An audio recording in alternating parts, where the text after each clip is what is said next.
Welcome back to the deep dive. So today we're heading to Italy. Mm-hmm. And I think I know the immediate association for most people. You close your eyes, you think Italy, and you see, well, maybe the Colosseum, a gondola, but mostly. You see a dinner plate.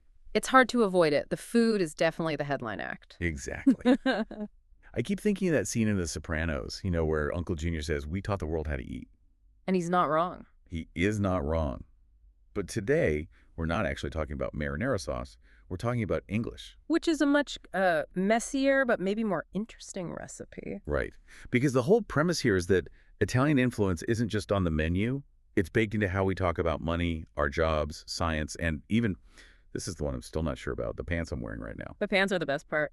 But yes, the mission here is to look at English as a bit of a scavenger. A sponge. A sponge, exactly. It just absorbs words from whoever has the power or the prestige at any given moment in history. So this is less a grammar lesson and more of a map of influence. Precisely.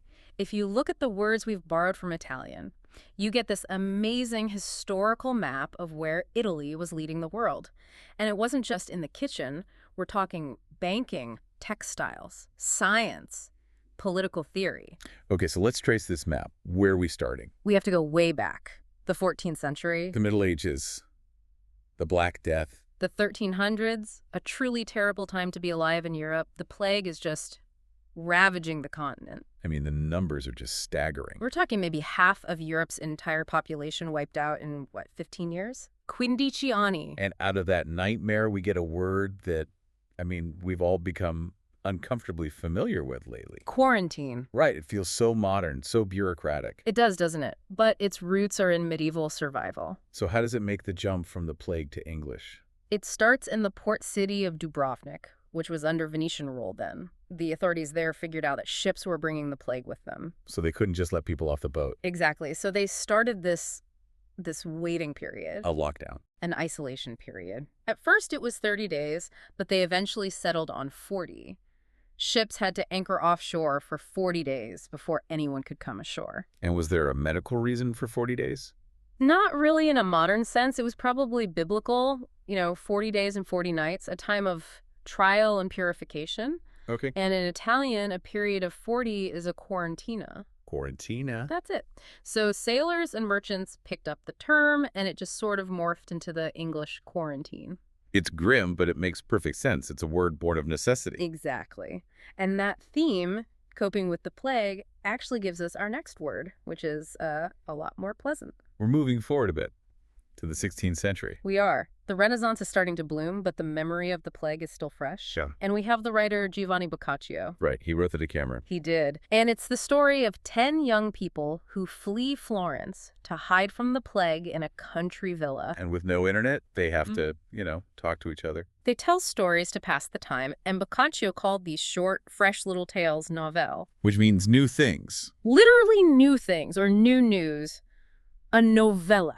The word travels up through France and lands in English as novel. So the book you take to the beach started as a form of lockdown entertainment. In a way, yeah. It's a format born from a need for distraction. But the Renaissance wasn't just about stories. This is where we have to talk about money. The Medici. Big finance. Italy was the Silicon Valley of finance in the 1500s, and the vocabulary proves it. Let's take the word bank. It sounds so. English. Solid. It does, but it comes from the Italian banco, which didn't mean a building, it just meant a bench. A bench, like in a park. A workbench. Money lenders in the market squares would sit behind a simple wooden bench with their coins and their ledgers. That bench was their office. So you literally went to the bench to do business. Exactly. But here's the dramatic part. What happened if a banker made bad bets and couldn't pay his debts? He went out of business. He did, but in a very public way. The story goes that if a banker became insolvent, the authorities would march over to his stall. Right to his bench. And physically smash it to pieces. No way. They broke the bench. In Italian, bancarotta. Bancarotta. Bankrupt. Broken bench. That is so vivid. It's a public shaming. And while we're on business, there's another word that rules our lives. Management. Please tell me this one is less violent. It's not violent, but it's revealing. It comes from the verb managere, and the root of that is mano, which means hand. Okay, that makes sense. A manager handles things. True. But originally, manager wasn't about handling people or budgets. It was a term from the stables. The stable. It meant to handle or to train a horse. Wait, so the word management is basically a term for breaking in horses. Equine handling, yes, the art of getting a large, powerful animal to do what you want. I think every office worker listening just had a moment of profound understanding. It does imply a certain level of control, doesn't it? It really does. Okay, so finance, literature. But I have to get to the one I challenged you on. Let's go to the 17th century. The textile industry. You're claiming that blue jeans, the great American symbol, the uniform of the cowboy, is actually Italian. That sounds like a stretch. Well, Levi Strauss perfected the cut, the rivets, absolutely. But the fabric and the name, that's way older. We have to go to the city of Genoa. Genoa. In the 1600s, Genoa made this very specific, very durable cotton cloth. They used it for ship sails and sailors' trousers. Okay, tough pants for tough jobs. Right. Now, the French word for Genoa is Gêne.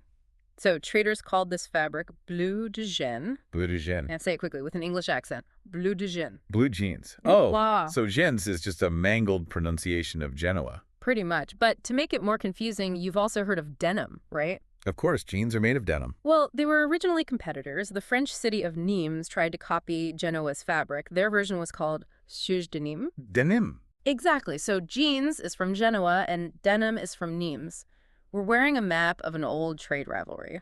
Is there actual proof of this, though? There's visual proof. Art historians found a painter from that era. They don't know his name, so they call him the master of the blue jeans. Great name. And his paintings show poor people wearing jackets and skirts that look identical to modern, worn-in denim.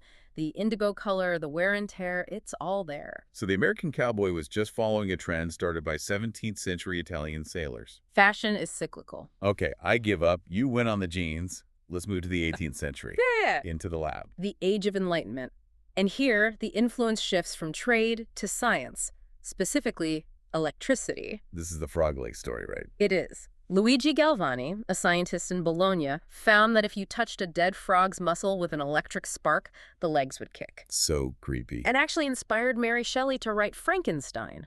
And from Galvani's name, we get the word galvanize. To shock someone into action. The speech galvanized the crowd. It made them twitch, just like the frog. And he had a rival. Alessandro Volta. He disagreed with Galvani, and to prove his point, he built the first true battery, the voltaic pile. And from his name, we get Voltage. voltage. Every time you check your phone battery, you're referencing an old Italian science feud. That's amazing. Okay, let's jump to the modern era, 19th and 20th centuries. The words feel a bit grittier now. They do. Let's take graffiti. To me, that's 1970s New York, spray paint on subway cars. That's the modern version, but the word enters English in the mid-1800s, and it was used by archaeologists. Archaeologists, why? It comes from graffiato, which means scratched. When they were digging up Pompeii, they found all these messages scratched into the ancient walls. So it was a scientific term for ancient vandalism? Pretty much, yeah. It only got attached to spray paint much, much later. And what about propaganda? That feels very 20th century, very political. It is, but its meaning has completely flipped. Today, we think of it as lies, manipulation. It's a bad word. A very bad word. But it started as a positive one. It comes from the Latin propagare, an agricultural term meaning to spread plants, to grow a garden. So how did it get political? Through the Catholic Church. In the 1600s, they had a committee for propagating the faith. It was basically just their missionary department. So for centuries, it just meant marketing. Essentially. Then in the 20th century, governments started using it for their wartime information campaigns, which were often, dishonest, and the word got poisoned. It went from planting flowers to planting lies. A perfect way to put it. Okay, we have to talk about the orchestra in the room. Music. If you play an instrument, you're speaking Italian. You are. It's the default language of the classical world. But why? It's not just aesthetics. It's because Italy invented and exported the product. They standardized musical notation. They invented opera.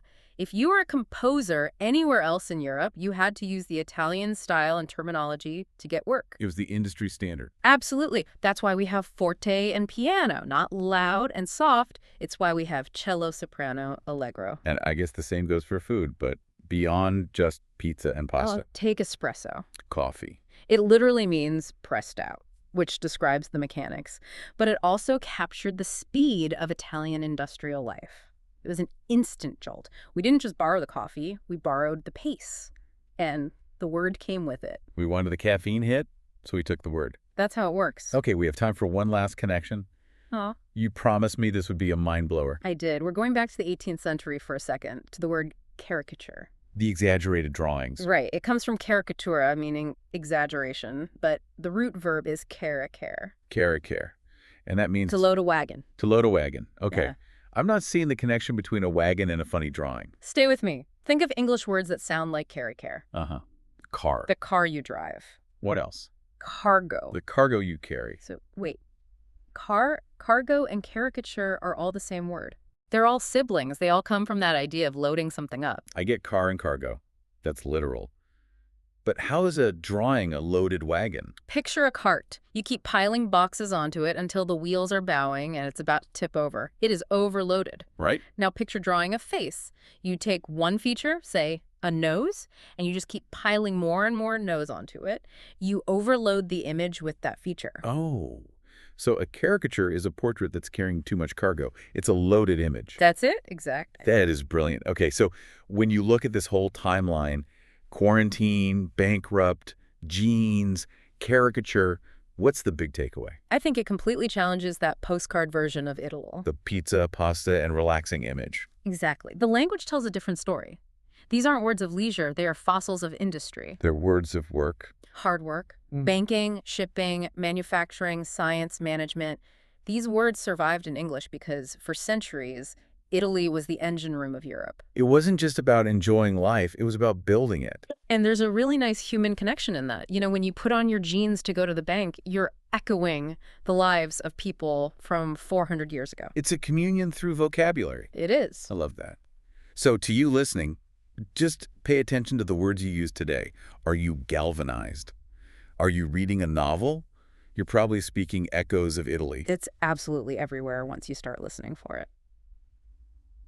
And that's all for this deep dive. Next time, we're hopping over the border. We're going to ask, how did French invade the English language?